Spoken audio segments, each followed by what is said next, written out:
Hello there and welcome to Network Africa on Channels Television with me, Cynthia Are. We've got a great lineup for you. We'll bring you the latest concerning the Tunisia train collision which killed 17 people. And Boko Haram strikes again in Chad, leaving 27 people dead. And now that the Sudan president is back home, a South African court is calling for his arrest. We'll bring you that and more during the course of the program. But we begin with some unfortunate news coming from Tunisia. Officials in the country have confirmed that at least 17 Tunisians were killed and dozens more injured when a passenger train collided with a truck in the southern city of Fars in one of the worst rail accidents in the country's history. Authorities say a preliminary investigation indicated that the train had collided with the truck after the vehicle passed a red light. Train crashes are quite common in Tunisia, which has a dilapidated rail network featuring many unprotected crossings. Now to security matters. 2 attacks have taken place in the Chadian capital in N'Djamena, leaving at least 27 people dead and several others injured. No group has claimed responsibility just yet, but Chad points the accusing finger at the Boko Haram sect.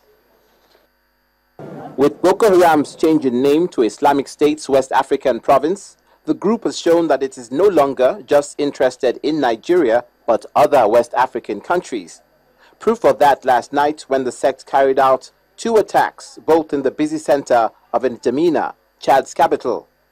The attacks, one of which was a suicide bombing, killed at least 27 people, including 4 suspected Boko Haram fighters. 100 other people were injured. One of the attacks also targeted a police station. The AU chairman and president of Zimbabwe wasted no time in condemning the incident. We resolve to continue pressing for dialogue where there are intra-state conflicts. In the same vein, we strongly condemned acts of terrorism being perpetrated by militant extremists in several parts of Africa. And we just had one such horrific act which has taken place in Chad. We have resolved to confront terrorism collectively in order to defeat it completely, thus ridding our continent of what is currently a menace to Africa. Chad is a major Western ally and is spearheading missions against Al-Qaeda-linked groups in Mali and against Boko Haram in Nigeria. Despite threats of retaliation by Boko Haram, N'Djamena had escaped attack until now. Now, as part of its contribution in countering the Boko Haram sect, the United States has pledged $5 million, which is towards a multinational task force being set up to fight the Islamist group Boko Haram. That's because the sect is no longer seen as a Nigerian problem, but a regional one. Chad will be the headquarters of the Nigeria-led force of around 7,500 troops from 5 countries. To other matters now, it's no longer news that President Omar al-Bashir has returned to his country in defiance of a Pretoria court.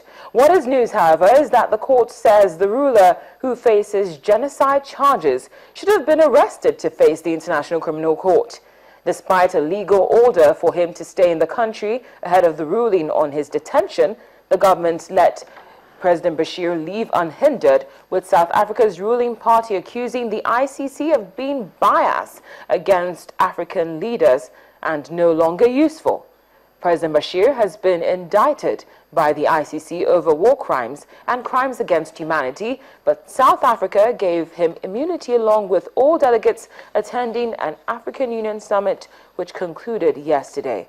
As an ICC signatory, South Africa was obliged to implement arrest warrants, and the decision to let President Bashir leave represented an affirmation of shifting diplomatic priorities for the government, with African interests triumphing those of the West. Now, while the Pretoria High Court in South Africa calls for President Bashir's arrest, he's received a hero's welcome back home in Sudan. At this point, we'd like to remind you that President Bashir has been indicted by the International Criminal Court over war crimes and crimes against humanity. And like we said earlier on, South Africa gave him immunity along with all delegates who attended the just concluded Africa Union Summit in Johannesburg. We take a break now on the program. When we come back, coming up on Network Africa, things aren't looking too rosy for Egypt's first democratically elected president, Mohamed Morsi. Please stay with us.